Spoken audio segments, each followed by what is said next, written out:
Peristiwa Gerakan 30 September pada tahun 1965 atau yang dikenal dengan G30S PKI menjadi sejarah kelam bangsa Indonesia dalam mempertahankan Pancasila. Di antara petinggi TNI Angkatan Darat yang terbunuh malam itu, terdapat satu sosok polisi yang dianugerahi pahlawan revolusi, yaitu Karel Satsoitubun atau Aibda KS Tubun. KS Tubun bukanlah target operasi G30S. Namun, pada dini hari itu, ia sedang bertugas menjaga rumah Wakil Perdana Menteri, yaitu Johannes Laimena, yang bersebelahan dengan kediaman A.H. Nasution.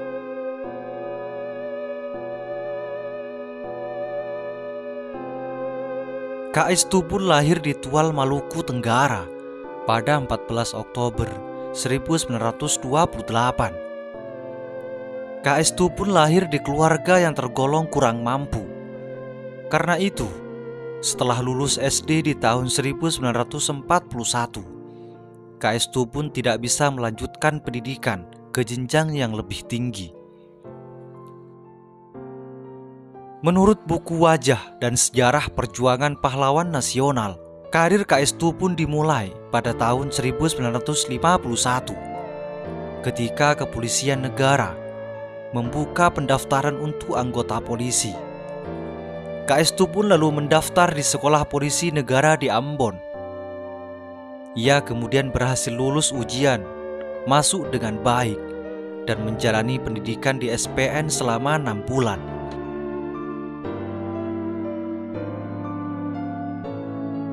Pada 9 Februari 1952, KS Tubun diangkat sebagai agen polisi 2 dan ditugaskan di Kesatuan Brimob Ambon. Beberapa bulan kemudian, KS Tubun dipindahkan ke Brimob Jakarta.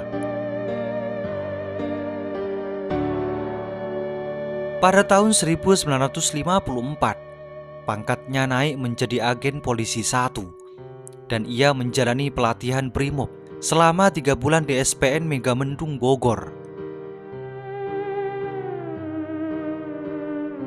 Pada tahun 1955, menandai tugas tempur pertamanya ketika ia diberangkatkan ke Aceh untuk menghadapi pemberontakan Darul Islam atau Tentara Islam Indonesia yang disingkat dengan DITII.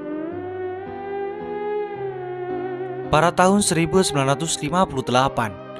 terjadi pemberontakan baru di Sumatera Barat dan Sulawesi Utara, di mana golongan separatis mendirikan Pemerintahan Revolusioner Republik Indonesia atau PRRI. KS Tubun pun terlibat dalam operasi militer di Sulawesi Utara. Ia mendapat kenaikan pangkat menjadi agen polisi kepala pada tahun 1959 dan ditugaskan ke Sumatera Barat untuk menghadapi pemberontakan PRRI selama 6 bulan.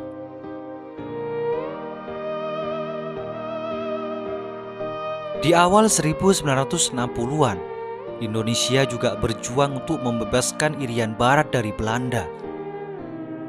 Pemerintah kemudian meluncurkan Tri Komando Rakyat atau Trikora untuk merebut Irian Barat kembali. Sebagai anggota Brimob berpengalaman, KS Tubun turut terlibat dalam operasi Trikora tersebut. Setelah operasi tersebut, KS Tubun dipromosikan menjadi brigadir polisi pada tahun 1963. Setelah tugas di Irian Barat selesai, ia kembali ke markas pasukannya di Bogor. Pada April 1965, KS Tubun yang memiliki banyak pengalaman tempur menjadi anggota pengawal di kediaman Wakil Perdana Menteri II, yaitu Johannes Laimena. Hanya beberapa bulan di tugas baru ini, pecah G30S untuk menculik beberapa jenderal Angkatan Darat, termasuk Jenderal A.H. Nasution. Rumah Nasution kebetulan bersebelahan dengan kediaman Laimena. Saat itu, ada 3 anggota Brimob yang berjaga, yaitu Lucy, Lubis, dan KS Tubun. Ketika PKI menyerang, Lucy berada di belakang rumah. Lubis yang berjaga di pekarangan depan langsung disergap dan dilucuti senjatanya. Sementara KS Tubun sedang tidur di gardu jaga. Saat itu KS Tubun memang sedang kebagian istirahat pada dini hari.